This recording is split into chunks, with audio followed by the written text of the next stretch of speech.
Ang pagbabasihan ay mga legal precedents o mga nakalipas na naging desisyon ng korte ay masasabi mga kaibigan na malaki ang tsansa na payagan po ng hukuman o ng korte ang kahilingan ni dating Pangulong Rodrigo Duterte na mailipat o kanyang plea for a transfer sa isang third country. Yan po ang pag-uusapan natin dito po sa ating palatuntunan, ang Kape at Balita dito po sa YouTube channel ng Radyo Pilipino UK. At sa mga kaibigan kong hindi pa po nakakapag-subscribe, isang subscription lamang po mga kaibigan.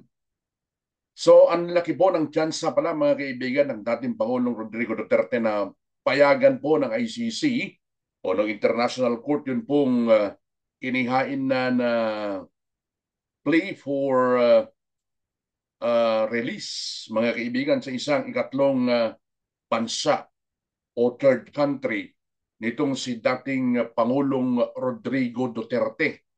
O ito po yung conditional release o plea for a transfer sa isang third country, mga kaibigan.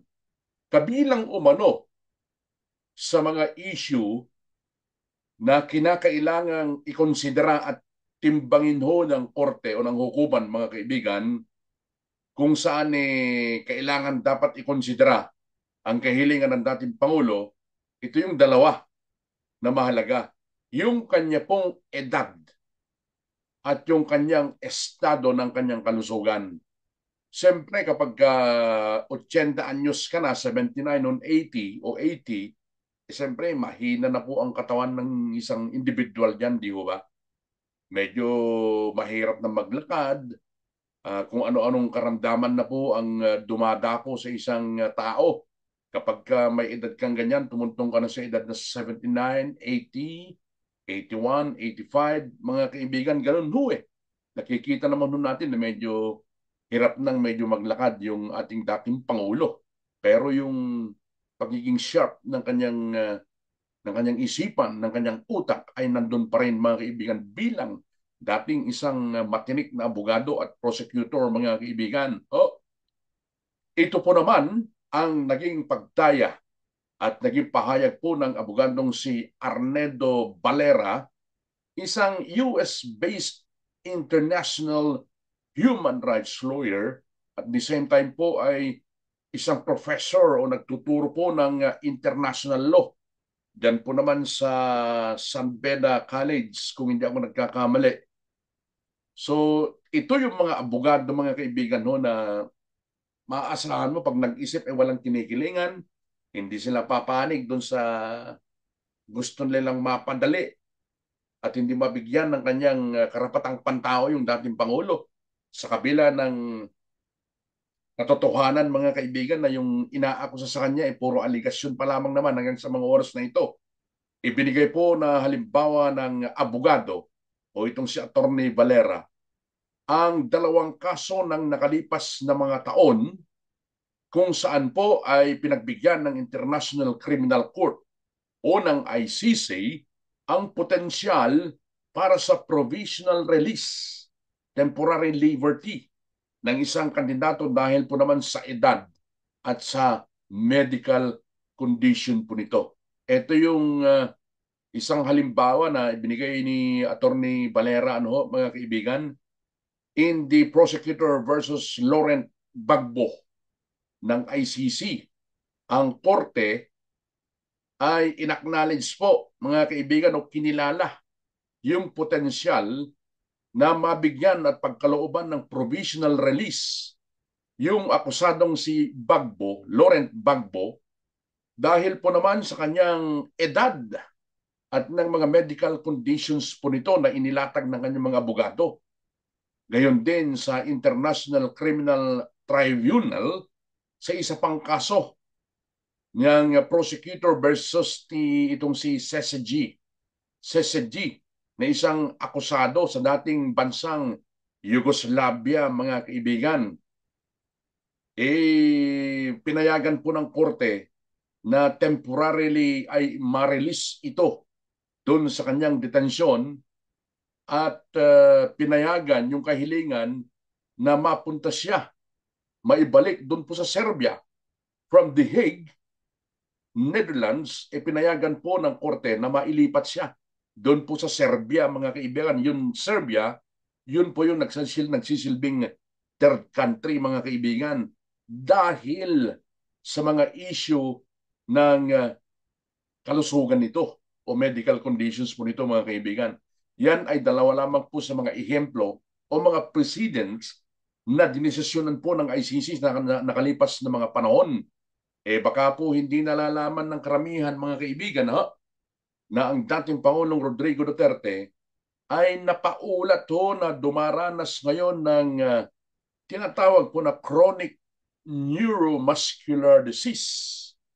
Kapag sinabi pong chronic yan, mga kaibigan, pabalik-balik ho yan, pabalik-balik yan, kahit anong gamot.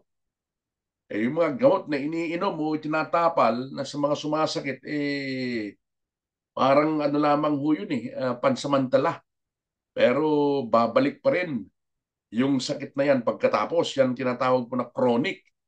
At ayon po kay Attorney Valera, yun pong kalagayan ho na yan ng dating Pangulo ay siyang malaking factor para po pagbigyan ng hukuman ang kanyang plea for a transfer to a third country.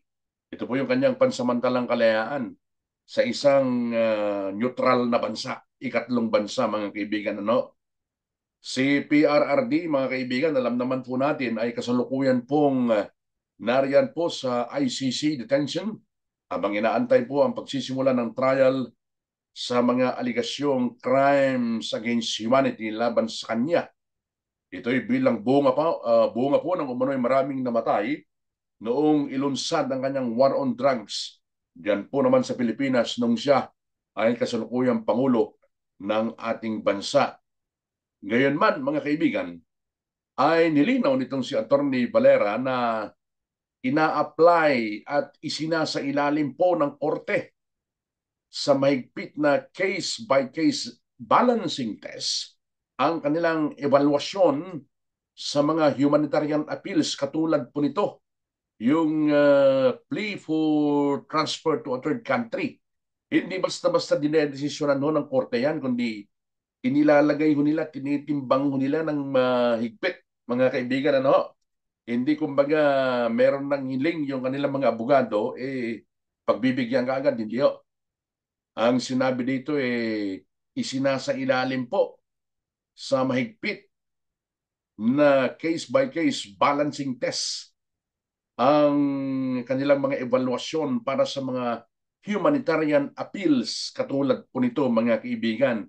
Iginiit po ng abogado na isang international lawyer na kailangang bigyang pansin o timbangin ng ICC ang issue ng deteriorating health o lumalalang kondisyong medikal ng dating Pangulo kontra po naman sa potensyal na pagiging panganib nito kasama ang flight o ang posibilidad na panghihimasok nito o pangingialam sa mga witnesses laban sa kanyang kaso.